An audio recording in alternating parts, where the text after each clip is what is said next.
놀아본 오빠의 고민 상담소에 오신 여러분 환영합니다.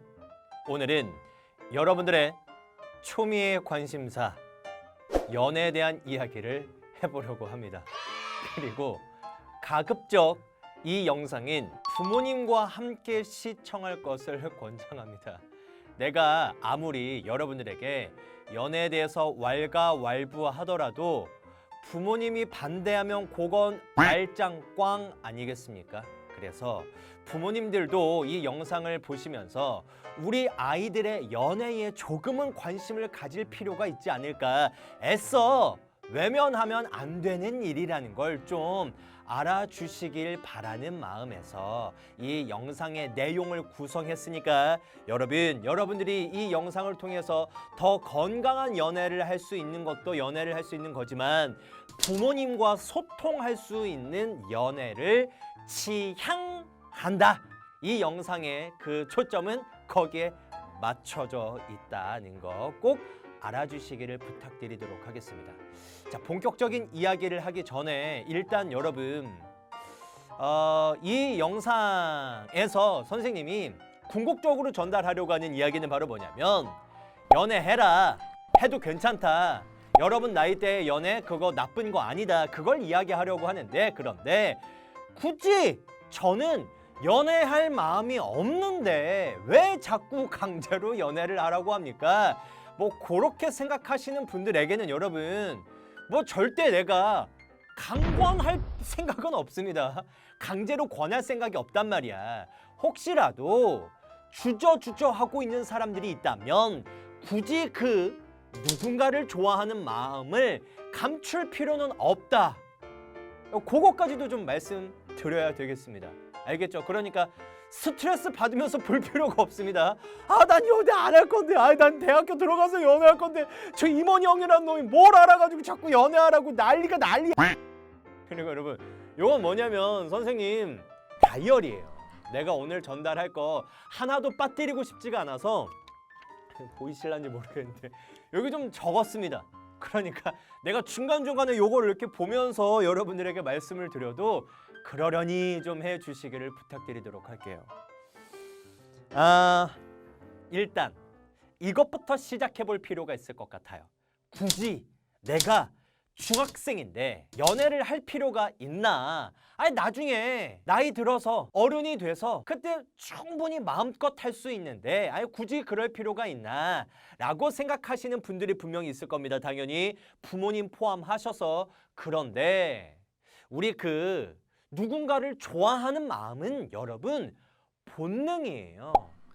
그걸 내가 참으려고 해도 잘 참아지지 않는 거. 그게 누군가를 좋아하는 마음이야. 특히 이성을 좋아하는 마음이란 말이야.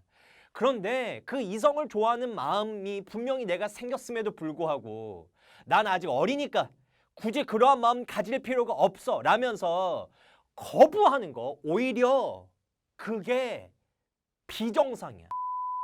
내가 학교 다닐 때 철학 수업도 들었고 심리학 수업도 들었고 심지어 나는 교육대학원까지 다녔던 사람이기 때문에 이건 확실히 학문적으로도 그 결과가 입증된 거라고 당당하게 떳떳하게 말씀드릴 수 있습니다. 여러분 나이대에 누군가를 좋아하는 마음이 생기는 건 자연스러운 거고 그게 건강한 거예요.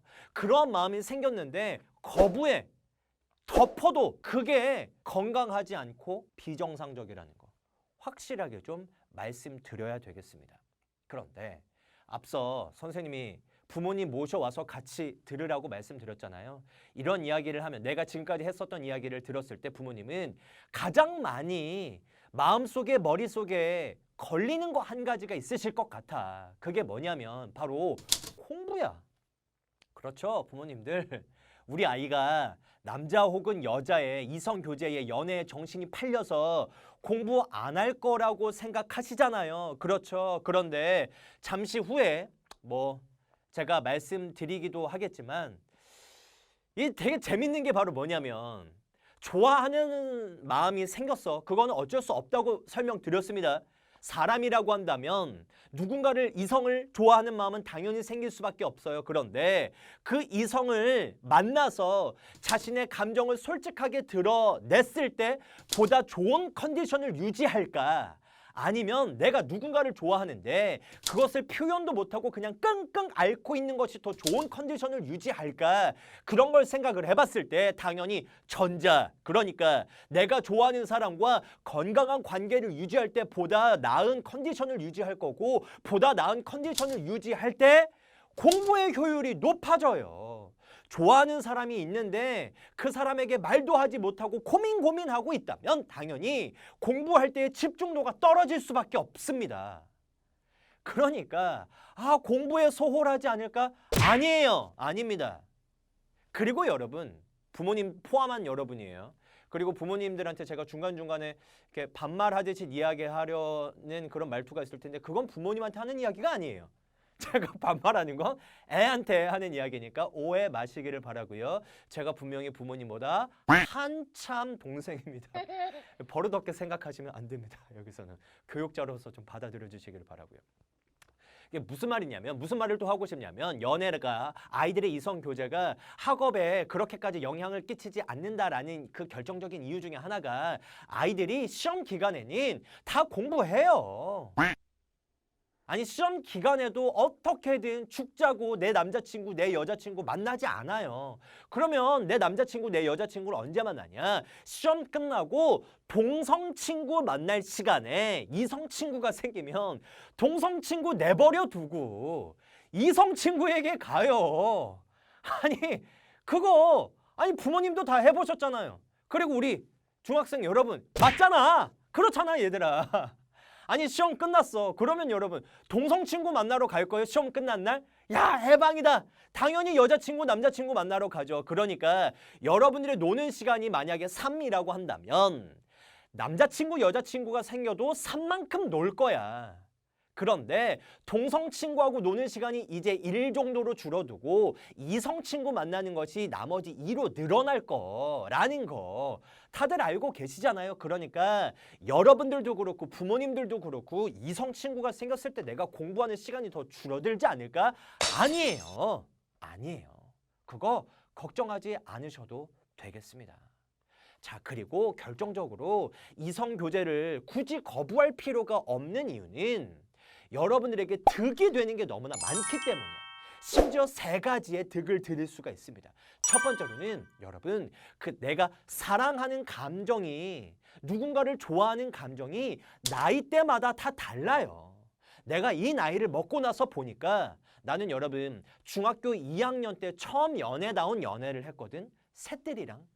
이름이 이새들이에요. 혹시라도 이 영상을 새들이가 보고 있다면 저한테 좀 연락 좀 해주시기를. 여러분 그 친구하고 중2 때 처음 연애를 시작했는데 그때 연애 감정과 내가 21살 때 대학 들어갔잖아. 나 재수했으니까. 21살이 돼서 그때 연애했었던 감정과 내가 군대 전역하고 나서 예비역 오빠가 됐을 때 연애했었던 감정과 최근의 감정은 여러분 완전히 달라요. 그러니까 여러분 그 나이대에만 느낄 수 있는 그 연애 감정이 있는데 그걸 여러분들이 충분히 느끼셔야지만 나이 먹어서 그때의 그 감정들을 자양분 삼아서 살아갈 수 있어요. 내 삶이 훨씬 더 풍성해진단 말이야. 그때 그런 감정이 없어? 그때 그런 추억이 없어? 내 삶은 조금 더 건조해져요. 메말라 간단 말이야. 그러니까 여러분 그 당시 느낄 수 있는 그 나이대에 누릴 수 있는 그 연애의 감정을 충분히 느껴주셔야 되겠습니다. 그게 바로 첫 번째 여러분들의 유익이에요. 그 이성 교제를 했을 때 유익. 두 번째는 바로 뭐냐면 앞서 첫 번째 이야기했었던 것과 어느 정도 일맥상통한 부분이 있는데 연애를 하면 여러분 영감이 풍부해져요. 감성이 풍부해져. 막 내 머릿속에 내 마음속에 떠오르는 다양한 느낌들이 생겨날 거란 말이야. 그 전에 내가 가지고 있었던 느낌이 만약에 10가지, 내가 가지고 있었던 감성, 영감이 10가지라고 했다면 연애를 하기 시작하면 여러분들이 이전에 알지 못했었던 다양한 감정들을 느끼게 돼요. 그러면서 조금씩 내가 성숙성장해 가고 어른이 돼가는 거야. 그런데 그 감정을 못 느끼고 그러한 감정들에 무딘 상태에서 어른이 돼간다고 한다면 어른이 돼서도 내가 가지고 있는 그 풍부하고 풍성한 감정들을 최대한 느끼지 못하면서 살아갑니다. 그러면 여러분 삶이 어떻게 되냐면 단조로워져. 단조로워져요. 그러니까 지금 여러분들이 내가 가지고 있는 그 모든 감정들을 풍부하게 키워놓을 필요가 있어요. 그것이 바로 이성교제, 사랑이라는 감정을 통해서 느낄 수가 있다라는 거예요. 마지막으로는 공부에 영향 끼치지 않는다고 앞서 말씀드렸었죠. 바로 그거야. 공부에 내가 봤을 때는 영향을 줘. 앞서 내가 이야기했었던 셋들이 만날 때 얘들아, 내가 그 친구한테 잘 보이고 싶어서 공부를 얼마나 열심히 했는지 몰라요. 중학교 성적은 중학교 성적도 뭐 그렇게까지 나쁘지는 않았는데 내가 그렇게 열심히 공부 안 했어. 열심히 공부 안 했단 말이야. 그런데 셋들이 만나면서 셋들에게 좋은 영향을 받았어요. 그래서 그 친구에게 좋은 영향도 받고 그리고 좋은 영향을 받았다는 것을 증명하고 싶어서 열심히 공부했습니다. 서로 같이 윈윈하는 관계가 되면 돼요. 다만 지금부터는 주의할 거에 대해서 설명해 드리도록 할 거예요.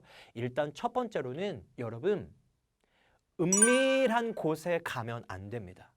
어두컴컴하고 너무 꽉 막혀 있는 공간에 가시면 안 돼요.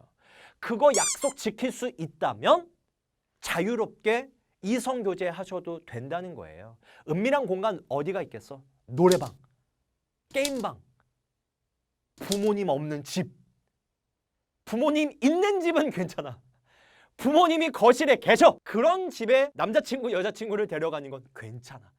그런데 부모님 없는 집, 그렇게 은밀한 공간에 가는 건 안 됩니다. 왜냐하면 은밀한 공간에 가게 되면 얘들아, 너희들이 스스로에게나 상대방에게 책임질 수 없는 행동을 해요. 상처를 받을 수 있고 상처를 줄 수 있어요. 그러한 공간에서 누군가에게 상처를 주는 말과 행동을 한다는 건 상대방에게는 있어서 얘들아 씻을 수 없는 깊은 흔적이 남게 돼요. 영혼에. 그리고 내 미래에 책임질 수 없는 행동들을 하게 돼요. 여러분, 책임질 수 있다면 해도 돼. 그런데 내 주위에 청소년 부모들이 꽤 있어요. 내가 여러 봤어. 청소년 부모들, 그러니까 고등학생인데 중학생인데 애 낳은, 여러분 그 인생이 너무 힘들어져요. 그 인생이 끝이다 이렇게 말할 수는 없어. 왜냐하면 그 인생에도 분명히 좋을 날이 있을 테니까. 그런데 너무 이른 나이에 그런 과정을 겪다 보면 여러분 아주 힘들어집니다. 이건 내가 봤기 때문에 아는 거야. 여러분 자꾸 울어요. 힘들다고. 그러니까 책임질 수 있는 행동을 해야 돼. 그런데 자꾸 은밀한 공간에 가면 책임질 수 없는 행동을 하게 된다. 안 된다. 그리고 마지막으로 주의해 주셔야 되는 건 반드시 부모님에게 말씀드려야 된다. 반드시 부모님에게 말씀드리고 부모님의 축복 속에서 긴밀한 관계 속에서 이성교제가 이루어져야지, 그렇지 않고 몰래 하다 보면 그건 여러분 그 관계가 건전해질 수가 없어요. 그리고 부모님들도 잘 알아주셔야 돼요. 무조건 반대한다고 해서 아이들이 연애 안 하는 거 아닙니다. 부모님 절대 연애하지 마, 큰일 나 라고 이야기를 해도 아이들 다 합니다. 그런데 뒤에서 몰래 하게 돼요. 그러면 제가 방금 말씀드렸다시피 불건전한 관계가 될 수밖에 없어요. 그러니까 오픈할 수 있는 공간과 상황을 마련해 주세요. 그래야 됩니다. 그래서 아이들이 부모님 앞에서 만날 수 있도록 해주시고 부모님에게 어떠한 일이 있었는지 이야기할 수 있도록 만들어 주셔야 돼요. 안 그러면 아이들이 자꾸 뒤로 숨어요. 어두컴컴한 데로 가게 된단 말이에요. 우리 아이들도, 여러분들도 마찬가지야. 꼭 부모님에게 말씀하셔서 부모님에게 떳떳하고 당당하게 허락받고 그런 상황에서 만남을 지속해야지만 건전해져. 알겠지. 자, 오늘은 여기까지 해보려고 합니다. 너무 길어진 것 같아요. 우리 이 연애와 관련된 이야기는 앞으로 몇 번 더 진행해 보려고 하니까 여러분들이 기대해 주시기를 바라고요. 이 이성 교제에 대해서 한 번 더 생각해 볼 수 있을 만한 영상이 되었기를 바라면서 선생님은 다음 시간에 뵙도록 하겠습니다.